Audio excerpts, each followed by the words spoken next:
Bueno.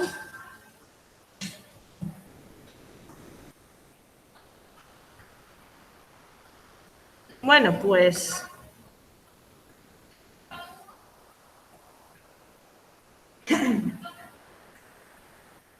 continuamos por donde la habíamos quedado el otro día.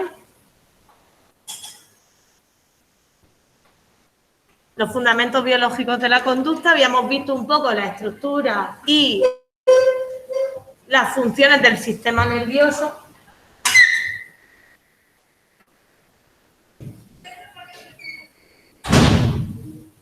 Bien.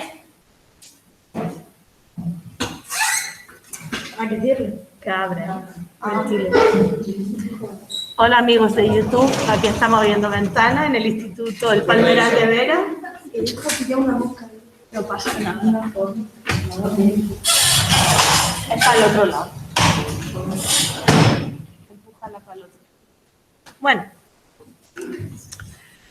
habíamos visto el sistema nervioso, ¿vale? Los tipos de nervios que había, los sensoriales, los motores, sistema nervioso periférico, los nervios que llegan a todos los del cuerpo, sistema nervioso central, el cerebro. Habíamos visto pues un poco lo que es el sistema límbico, el hipotálamo, que son como son las funciones más básicas, ¿no? Pues la sensación de hambre, de sed, todo lo que nos ayuda a sobrevivir. Luego está la amígdala, ¿vale? Que son pues el procesamiento de las emociones.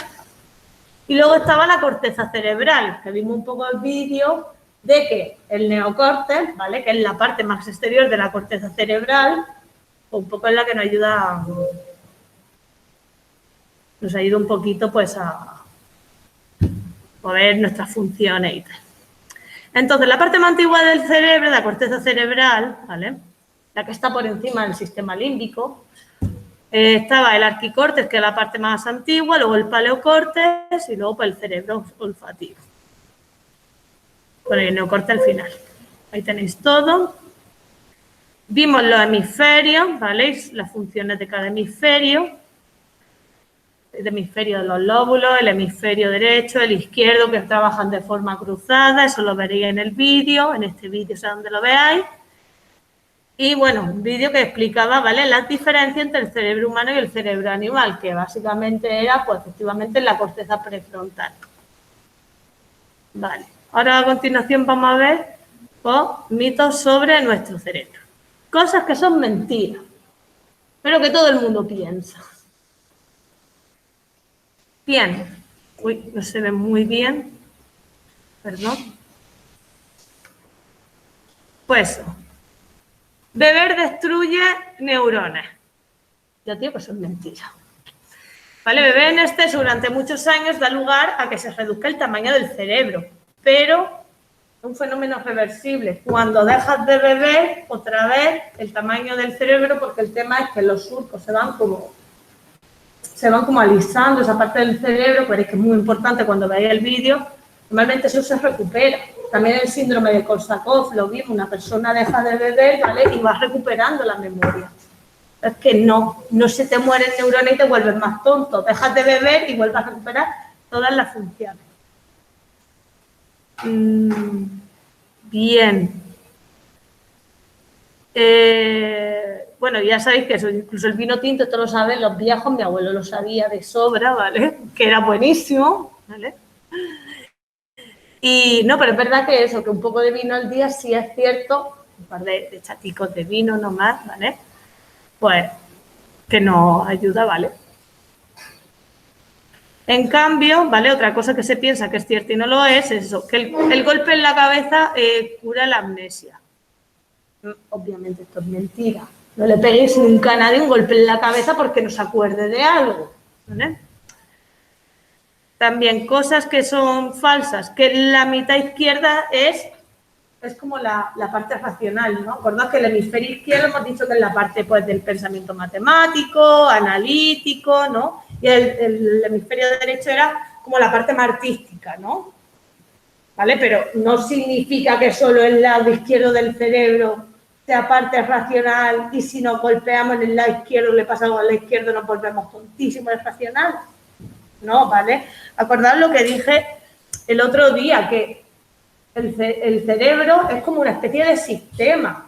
Aunque nosotros estudiamos, este hemisferio hace esta función, esta parte esta función, pero realmente no es así. Lo que pasa es que intentamos reducir un poco la explicación, pero el cerebro entero está conectado, ¿vale?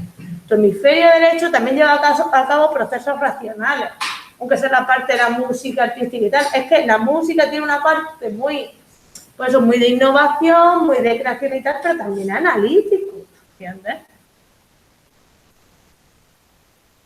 Entonces, pues que no pensemos que tenemos una parte lista y una parte tonta en el cerebro. Otro mito. Que nosotros, nuestro estado de ánimo es más variable que el vuestro, ¿vale? Esto ya se encargó Freud de establecerlo y dejarlo claro. Él hablaba, por ejemplo, de la histeria femenina. Solo las mujeres somos histéricas, no los hombres. Y se queda a gusto, tal cual, ¿vale? Bueno, pues es falso. Nuestro estado de ánimo no es que sea más variable que el de los chicos. Lo que ocurre es que tanto unos como otras tienden a recordar mejor los cambios del estado de ánimo de las mujeres, por lo que las personas a las que se les pide que recuerden el grado de variabilidad de su estado de ánimo o del de su pareja, mencionan más cambios de humor en ellas. Se recuerda más los cambios de humor en ellas que en ellos. Pero no es porque ellas sean más, nosotras seamos más alternables o más variables. Se recuerda más lo que ha hecho siempre ella. Seas tú o sea tu pareja, hombre en este caso, hacia ti. Probablemente sea, eso sí, porque normalmente somos más expresivas. Porque como socialmente, culturalmente, a nosotras nos está más permitido expresar emociones, ¿verdad? En general está más. Nosotras como que tenemos vía libre más para expresar nuestras emociones, ¿no? Esas cosas que son de nena y no son de hombres, pero ¿qué pasa? Que claro, somos más expresivas, por tanto es más fácil de recordar nuestras reacciones con mayor expresión, más que la de ellos. Otra gran mentira, el cerebro es como un ordenador. Obviamente que no es como un ordenador, todo yo creo que no hace falta explicarlo, ¿vale? Pero bueno, que tiene, pues, que nuestro cerebro no está determinado por muchas conexiones neuronales que haya. Es más, el gran interrogante ahora mismo en el estudio del cerebro es cómo es posible que del cerebro aparezcan ideas como tu voluntad, la idea de libertad o de libre albedrío. Las máquinas están programadas para algo y tu cerebro, aunque es todo una especie de máquina que conecta todo perfectamente, sin embargo, las reacciones humanas no son predecibles. ¿Vale? Y a veces hacemos cosas que no haríamos, que incluso, por ejemplo, aunque te acuerdas de un día, pero el suicidio, por ejemplo, ¿vale? O sea, somos una especie en que el suicidio es algo constante, más que en el resto de especies con diferencia. Y nosotros estamos programados porque tenemos el arquicórtex, ¿vale? Y tenemos el hipotálamo. Nosotros estamos programados para sobrevivir igual que el resto de animales. Y sin embargo, el suicidio es algo muy frecuente entre los humanos en comparación con otras especies. Hacemos algo para lo que no estamos programados. A ver, suicidio en el caso de depresión, luego veremos que eso sí es más normal si va asociado. Pero mucha gente que se suicida no tiene depresión. No tiene un cuadro de depresión, de esquizofrenia ni nada. ¿Vale? Entonces, aunque estamos hechos como para algo, igual que una máquina, luego realmente no somos predecibles. Vale, otra mentira, los ciegos hoy es mejor. A ver, hemos visto mucho Spiderman, me parece a mí, o Daredevil, ¿vale? Entonces, no gozan de mejores... Uy, mierda, se me ha ido. No gozan de mejores condiciones que las personas videntes para identificar los sonidos, pero sí es cierto que tienen una mejor memoria, ¿vale? Desarrollan más la memoria y sobre todo la memoria relacionada con el lenguaje. No es que oigan mejor, es que recuerdan mejor lo que has dicho, ¿vale? Pero no es que su oído sea más potente que el tuyo. La intensidad a la que oyen es la misma. Prestan más atención, simplemente lo fomentan más y sobre todo aprenden a retener esa información. Lo que tienen es más memoria. Es distinto. Bueno, las vacunas causan autismo. Pues esto, o sea, claro, en una época había muchos padres, en los años 90, ¿vale? que los padres no vacunaban a su hijo porque mis padres son antivacunas. Yo me tuve que vacunar todo porque me fui de viaje a Indonesia y ya me dirás tú. Yo dije, ahí me quedo yo en el sitio. Pues yo me puse 8 que me vacunas. Pues sí. Pero ese es el tema. Pero bueno, claro, mis padres me dijeron, no quiero tomar vacunas, pues tengas 18, haz lo que quieras. Y yo pues quise vacunar. Bueno, me quise vacunar cuando me fui de viaje. Si no me llego a ir de viaje por ahí, tampoco me vacuno. Pero bueno, que en varios países, ¿vale? Pues eso, se pensaban que las vacunas causaban autismo y entonces muchos padres pues no vacunaron a sus críos, ¿vale? Entonces, claro, estaba relacionado, ¿por qué? Porque se pensaba un poco que las vacunas generaban esto, pero luego se está viendo cada vez más que el autismo puede que sea genético, aunque todavía no se está seguro, se está estudiando. Veremos el tema del autismo, ¿vale? Solo empleamos el 10% de nuestro cerebro. Esto me encanta, incluso en una película, no me acuerdo el nombre, que sale la Lucy, que no usamos el 10% del cerebro, ¿vale? Que usamos mucho más.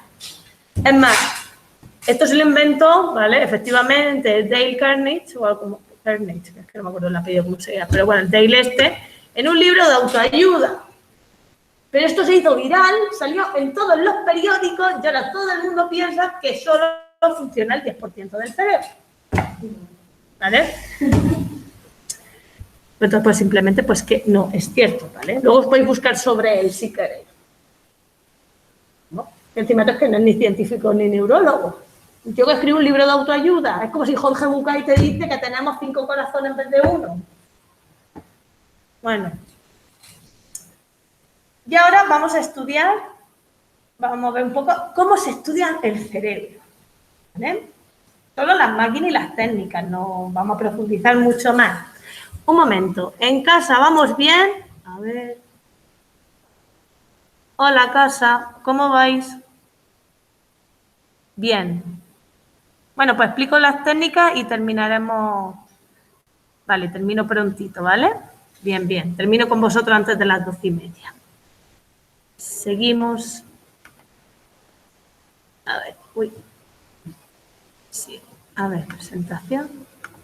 Técnicas para estudiar el cerebro, eso que vemos en las películas de los médicos y todo eso. Vamos a ver cómo se llama cada cosa porque tienen nombres impronunciables. Vale, esta es la más básica, la electroencefalografía, ¿vale? Que esta es lo que habéis visto, ¿vale? Que simplemente eso va, pues, lo que hace es recoger un poco, pues, los impulsos, lo que es el envío de señales. Básicamente registra un poco tu actividad cerebral, pero pues es que esto es como si detectase la electricidad, pero que no es electricidad que están produciendo tus neuronas en ese momento, todo el proceso sináptico, lo que van recogiendo. Entonces se ponen un poquito estos cables, ¿vale? Los electrodos no se ponen en la frente, realmente se ponen aquí. Claro, la mayoría de personas, como tenemos mucho pelo y tal, pues se ponen más aquí, pero lo mejor es aquí, porque recordad que el neocorte es la parte donde más actividad cerebral, ¿vale? Entonces, cuanta más parte de la cabeza cubran, mejor. Y entonces, pues, eso, se captan los impulsos eléctricos del cerebro. Y entonces hay un trazador gráfico, eso que veis que, bueno, para moverse, ¿no? Y va trazando un poquito, pues los impulsos que recogen los electrodos y ya está. Pero básicamente eso registra la actividad cerebral como traduciendo lo que sería la electricidad que está produciendo toda la sinapsis neuronal en tu cabeza en ese momento. Ya está, eso es lo que hace. El resultado, ¿vale? Es el encefalograma, ¿vale? Es el papelito ahí con... Y el proceso este se llama encefalografía. Es el más famoso y realmente cada vez se utiliza menos. El que menos se usa. Claro, porque es que nada más que puedes registrar actividad cerebral. Cuánto está funcionando en general tu cerebro en ese momento, pero no qué parte del cerebro está actuando. No lo puedes ver. Porque en general si funciona o no funciona. Bueno, pues fue Hans Berger el que inventó la electroencefalografía, también del equipo de los nazis, ¿vale? O sea, todo el gran avance de la ciencia viene mucho, ¿no? No es que, pues ya sabéis que Hitler es que contrataba muchos científicos, ¿vale? Y Hans Berger fue uno de ellos.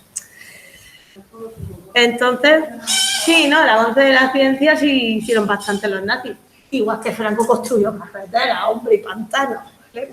Algo bueno tenían que tener. Como todo, pero pocas cosas, la verdad. ¿Verdad? Hitler era vegetariano, hombre. Le gustan los animales y era vegetariano. Sí, mira, fíjate. Y tenía solo un huevo, puede ser. Eso no habrá que ser. Hola.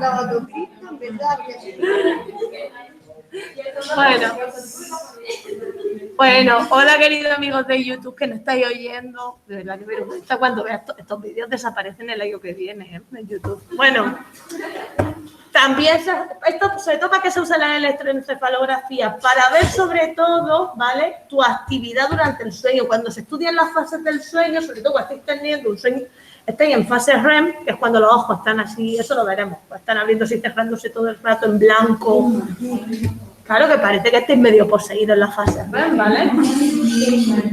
Bueno, pues es para registrar las fases del sueño un poco para averiguar simplemente la actividad cerebral que hay en cada fase, cuando el cerebro está más activo, cuando está menos. Entonces, para eso sí es útil, para estudiar las fases del sueño.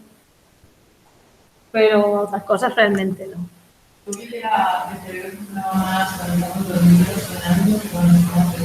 Había parte del cerebro que activaba más. Sí, no, claro, sí, toda la parte del inconsciente y tal. Nosotros, por ejemplo, cuando estamos despiertos le damos mucha caña, por ejemplo, pues efectivamente al hemisferio izquierdo, la parte lógica, racional, que normalmente es la que está relacionada más con el lenguaje.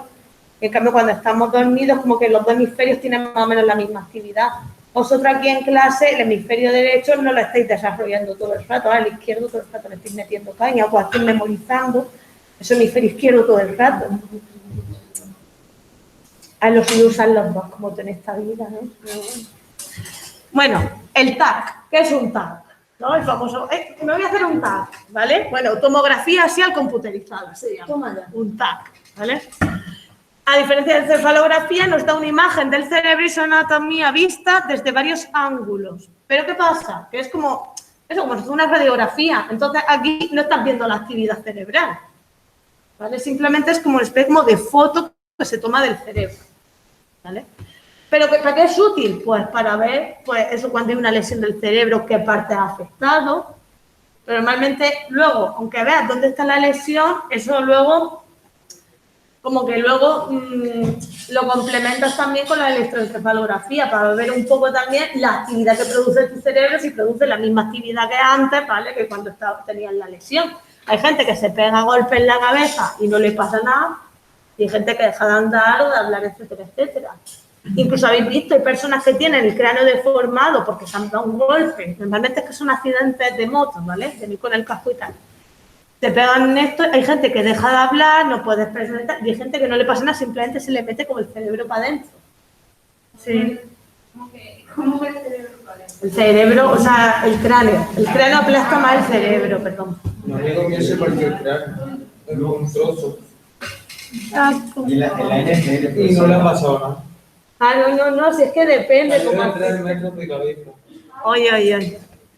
Bueno, entonces yo sabía eso, que normalmente como que el TAC y el electroencefalograma se complementan, ¿vale? Porque uno registra la actividad y el otro simplemente ver un poco la estructura interna, ¿vale? Del cerebro. Si habéis visto el artículo que colgué ayer, ¿vale? En el Classroom, pues veréis pues, la gente que le faltaba trozos de cerebro. ¿Lo habéis visto? Pues eso es un TAC, la imagen que veis. Sí. Vale, ahora, hacerse una TEC, que es parecido al TAC, realmente es más famoso, o sea, es más útil que un TAC, pero en las películas dicen TAC, porque no lo sé. Tomografía por emisión de positrones. A ver, básicamente es que le metes radiación al cerebro, ¿vale? Y se registra un poco, pues qué parte están más actividad. Esto es más útil que el electroencefalograma. El electroencefalograma, ¿vale? En esa gráfica nada más que se registra la cantidad de actividad que está llevando a cabo tu cerebro. Aquí sí puedes ver qué partes del cerebro en concreto están activas, están funcionando más y cuáles menos. Pero ¿por qué tampoco es tan famoso y no se intenta usar? Es lo más efectivo, pero claro, estás radiando. a alguien. Radiar una vez no pasa nada. Eso también cuando hace una radiografía también están metiendo radiación en el cuerpo. Pero claro, cuando está estudiando mucho una persona, pues no es lo más aconsejable, ¿vale? Usted, si una persona que regularmente tiene que ir. Entonces, básicamente, se le inyecta una sustancia ligeramente radiactiva en la sangre y entonces eso va dejando un rastro. Y eso pues luego se ve en el cerebro. Entonces, los sensores, pues detectan un poco pues qué zonas del encéfalo pues son las que tienen más radiación, por tanto, son las que están más activas en ese momento, ¿vale? Aquí tenéis, por ejemplo, una imagen de una mujer que es menopáusica, ¿vale? Más a la derecha y a la izquierda, pues que no está menopáusica todavía, por ejemplo. ¿Vale? Hay diferencia. Aquí la TEP, pues aquí se ve, por ejemplo, así, con Alzheimer, un cerebro con Alzheimer. ¿Vale? Funciona distinto, son partes muy diferentes. Y se ve una persona con depresión, una persona sin depresión, ¿vale? Claro, el funcionamiento del TEP es, te meto como una sustancia radiactiva en las venas, ya sabéis que la sangre llega hasta el encéfalo, llega hasta el cerebro, ¿vale? Y entonces ya ahí se va registrando actividad. Entonces, normalmente cuando esa sustancia, ¿vale? Es que son diferentes sustancias las que inyectan, no me sé los nombres, ¿vale? Pero normalmente esa sustancia lo que se te inyecta es para buscar una actividad anormal del cerebro, que no está funcionando regularmente, ¿vale? Una persona con depresión, una persona sin depresión, porque por ejemplo una persona con depresión apenas tiene actividad cerebral. No es que sea más tonta, estás más apagado, menos activo, tu cerebro también está menos activo, estás como un vegetal. Una persona con depresión, vosotros alguna vez habéis estado muy triste, aunque no hayáis tenido depresión, de estar mal, estáis como vegetales, pero eso también le pasa al cerebro. Tomografía por emisión de positrones. La técnica. Angiograma. Aquí básicamente es como la... Sí, como la... Ay, se me ha olvidado el nombre. Bueno, que te meten tinta en la sangre. En vez de radiárselo, te meten tinta, ¿vale? El angiograma. Esta es muy antigua, ¿vale? El angiograma es de las técnicas más antiguas y tal, ¿vale?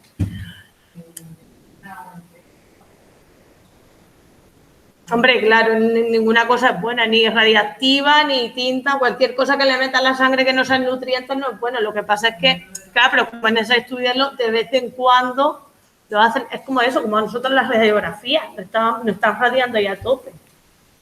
Se intenta hacer el mínimo posible, pero es que es la única manera de ver qué hay dentro. Que no puedes abrir el cerebro en canal, porque no es la actividad, básicamente. Entonces, no se puede. No, abrir un cráneo, por ejemplo, es algo bastante sencillo, ¿vale? Abrir un cráneo, relativamente, pero claro, el problema es que tú no puedes registrar ningún tipo de actividad por ver los surcos de fuera. Eso solamente se ve a veces en la gente que tiene Alzheimer. Veremos, por ejemplo, el cerebro de una persona con Alzheimer y básicamente es súper liso. Súper liso. ¿Vale? Bueno, al contrario de lo que ocurre con la radiación, pues aquí se mantiene circulando por los vasos sanguíneos hasta que desaparece, ¿vale? Se queda bastante tiempo en la sangre, ¿vale? La tinta. La radiación dura muy poco tiempo, por eso es instantáneo, ¿vale? Te meten sustancias radiactivas y te hacen como la radiografía del cerebro. La tinta sí se te queda circulando más tiempo, porque claro, es menos peligrosa que la radiación, hasta que se te tiene que limpiar la sangre. Siempre te dicen pues, que no dones sangre, no te hacen ningún análisis, que te alimentes bien para que se te limpie ese oxígeno en la sangre cuanto antes. Llevas tinta, no te mata, pero no es la tinta de los bolis, simplemente es un tinte de color, no es como la tinta de los bolígrafos, ¿vale? Entonces, ¿qué pasa? Pues que tampoco recoge nada sobre la actividad cerebral, ¿vale? Sino simplemente eso, pues un poco la estructura, como tal, es como el TAC. Intentaron hacer una especie como de fotografía de lo que hay dentro. ¿Vale? Claro, ¿qué podéis ver? Que lo más efectivo es la TEP, realmente. Es la radiación, porque estás viéndolo por dentro y toda la actividad y en qué parte. Lo que pasa es que, claro, es la más peligrosa.